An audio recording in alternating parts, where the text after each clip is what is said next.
What's up, y'all? Just wanted to do a quick video walkthrough of my home setup. I've had some questions um, on what I'm using in my setup and my workflow process and how I do things. So I just wanted to do a video real quick, and hopefully that'll answer the questions. If you have more questions, just leave a comment or you can message me directly, and I'll try to answer it to the best of my abilities. So let's go. So to start with, my computer is a MacBook Pro 13-inch mid 2010 running Mac OS Sierra. Um, and it still works pretty good. I don't have too many issues out of it. Um, so my hard drives, I have two SSD drives. But when I got this computer, it came with like a 320 gig hard drive, and it had the CD optical drive still in it. So I ended up moving the old hard drive over to where the CD drive was and putting that 240 gig SSD drive in. And then I realized that still wasn't good enough, so I ended up swapping out the old hard drive that was in the spot where the CD drive was, and I put in a terabyte SSD drive. And that terabyte drive is where I have all of my Logic stuff, all of my projects are there, all the loops, all the sound libraries that come with Logic, all my VST sample libraries, and all that stuff is on that external SSD drive. And then my main hard drive is where my OS is and all my apps are running it. And I have 16 gig memory, and everything seems to run really well. Um, and like I say, I'm using Logic as my main DAW. And in my workflow process, I've just figured out the best way um, to work with things and making sure Logic can handle everything that I'm doing. So what I do when I'm making stems for a Loop community, Loop Gospel, so I break everything out in separate projects. So I do my aux in a project. I do my bass. If I'm doing key bass, I do it in a project. When I get my guitar tracks back from my guy, he usually sends maybe 4 or 5 different tracks. So I mix those um, in a separate project. I do my keys in a separate project. I create my loop in a separate project. I track my drums in a separate project.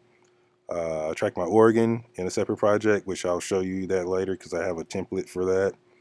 Um, and then I bounce everything out, and then I bring those into my mix project, and that's where I mix everything at.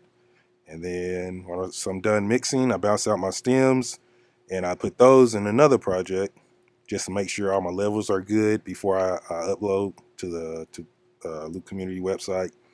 And that's just basically my workflow process. Just make sure, like I said, Logic can handle everything I'm doing, because if I have too many tracks, too many plugins, too many MIDI tracks, and different things going on, you get those system overload message and disk too slow, all that stuff. Um, and it does kind of take up some space, but I do come back and clean it up once I feel like I'm finished with it. Um, I'll clean up the space and everything, so it works for me in my process. And interface I use for tracking is a Focusrite 18i20. So it has 8 mic preamp inputs, and each one of those are dual inputs, so you can do 1/4 inch or XLR inputs on those. So I track everything in stereo. So my Nord Piano 3, I track that in stereo. My Roland Gaia, which I use mostly for key bass or some synth stuff, auxiliary stuff, I track that in stereo. My Motif, classic Motif 8, I track that in stereo as well. I mostly use this for synths, auxiliary stuff like that. If ever I don't feel like going through Logic and trying to find a certain sound. If I know exactly what I'm looking for, I can go straight to Motif and find it, and I can just track with it. And this here, the Akai MPC Renaissance, I never use this anymore. I basically got this like 4 years ago when Akai first came out with it. I got it mostly just for the software because back then, when they came out with it, you had to buy them together. So the controller does not work without the software. It does nothing without it. And when they initially came out with it, the software wouldn't run without you having a controller. But about 2 years in, they unlocked the software. So now, once you have it unlocked with the serial number and all that stuff, you can just run the software by itself. So this is what I use mostly on Sundays at church and everything, or out when I have to go somewhere and play or something. I use this for my loops. But now when I'm working on tracking stuff out, I usually just pull from here different samples that I already have. I already have them already here in my folder. Certain ones that I use a lot of the time, I can just pull these out and copy them over and pull them into Logic, where I create my loops for stems. Let's go back to Logic. I said I was going to show my template that I use for tracking organ.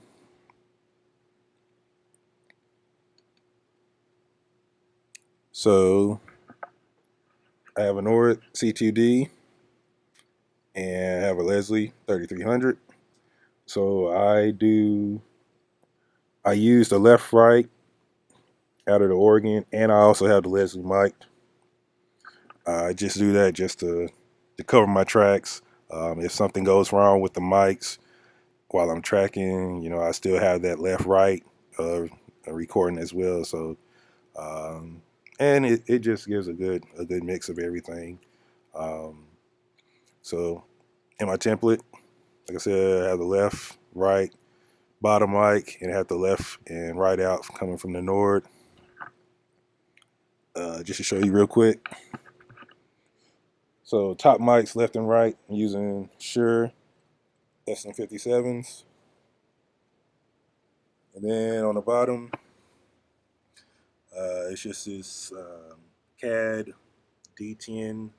This is actually a kick mic, and it does pretty well to capture the low end coming from the Leslie.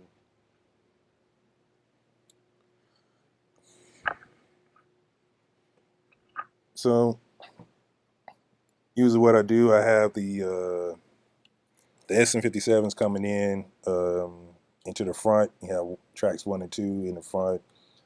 Then I do the bottom mic and track in input 3, and then I do the left right coming from the Nord. I do that in 4 and 5.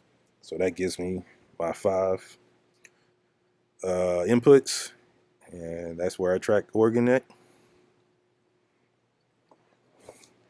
And my studio monitors. These are Personas.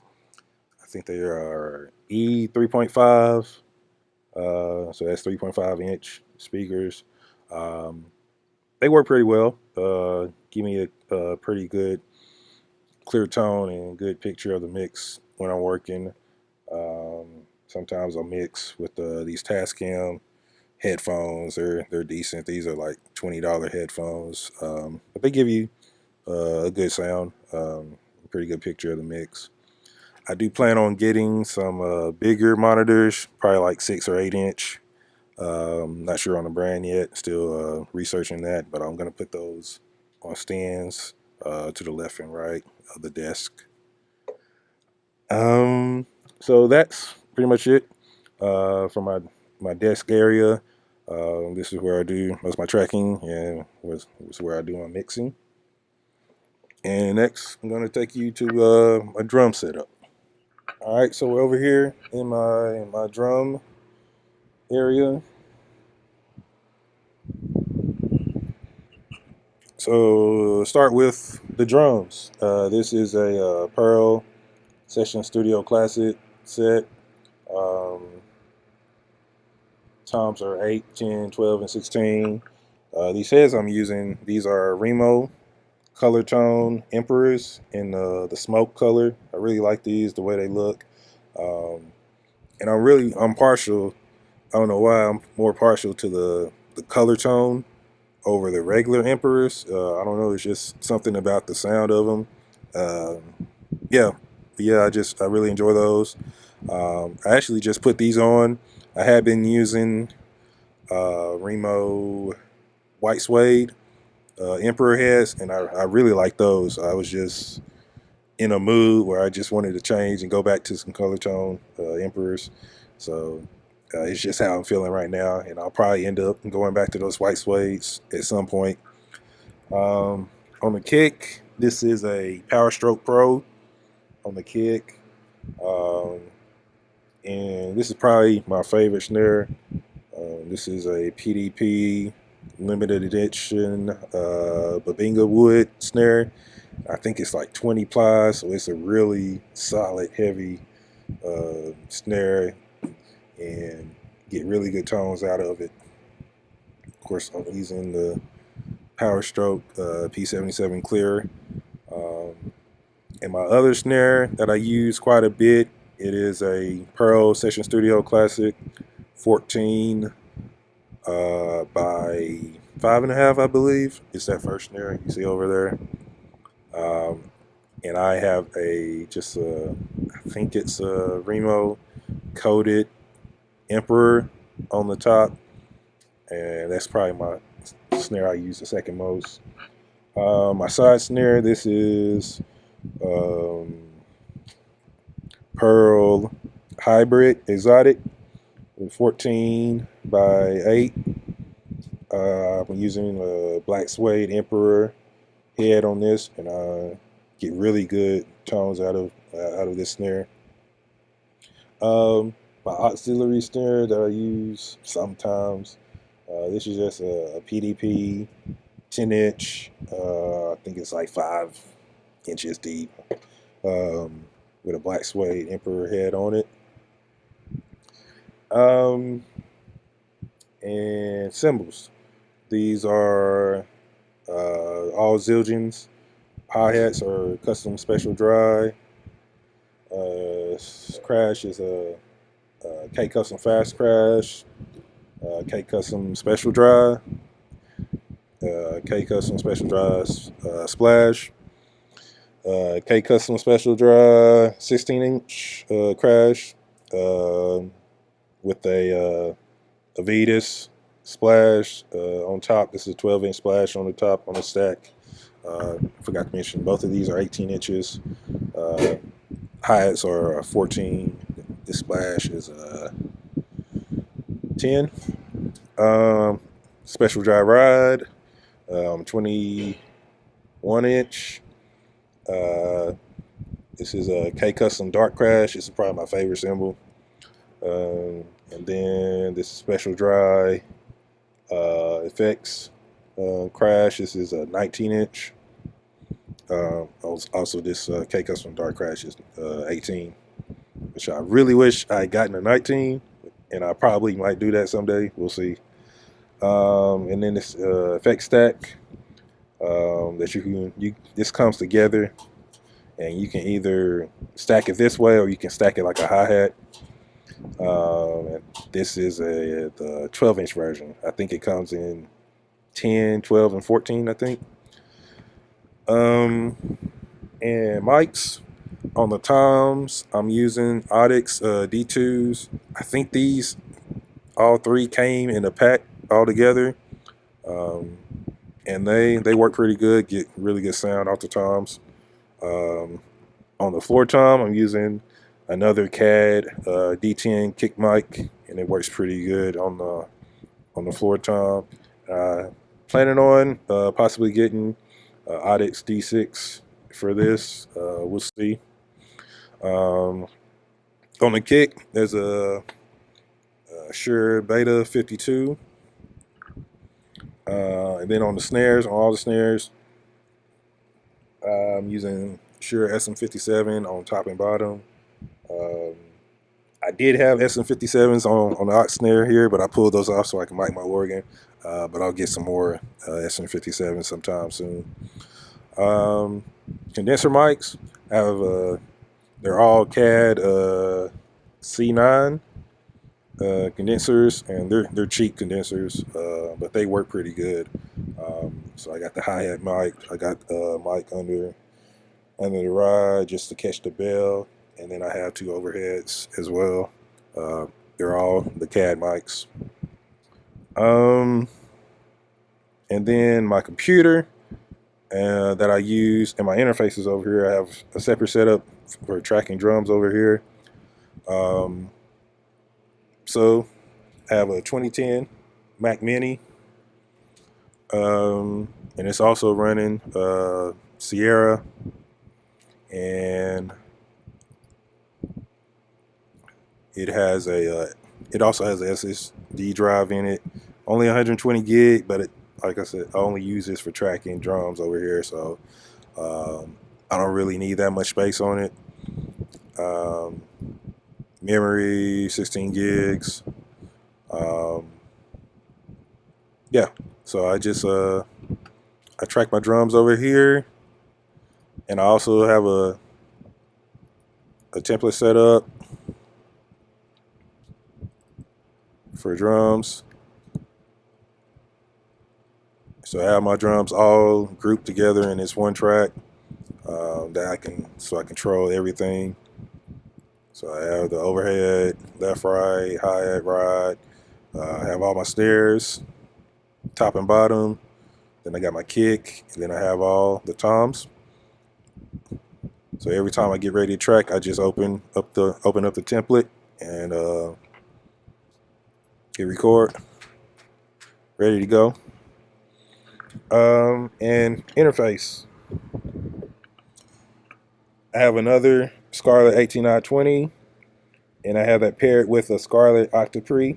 So that gives me 16 mic preamps that I can use, and I'm using almost all of them. I think I'm using 15 tracks, inputs, since for all the mics I have.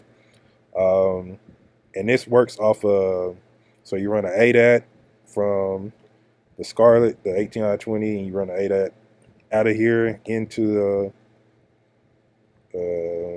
the Octapre, or out of here in, well, whichever way they're connected.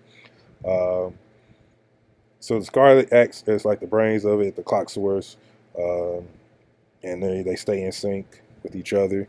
And these work out pretty well for me. I'm pretty happy with the recording that I get out of these interfaces. So yeah, that's it. That's my drum tracking space. So yeah, you have any questions? Like I said, just let me know, and I'll try to answer as best as I can. All right, I appreciate y'all. Oh yeah, one more thing, if you can, um, follow me on loopcommunity.com. Just search for me, Justin Wright. You can find my tracks that I have there available for purchase. I do have more coming very soon. I'm trying to crank out as many as I can. And also, look for me on gospelproducers.com, where I am offering musician for hire services. There, I'm available to track keys, aux keys, organ, drums. I can do drum programming, all of those things.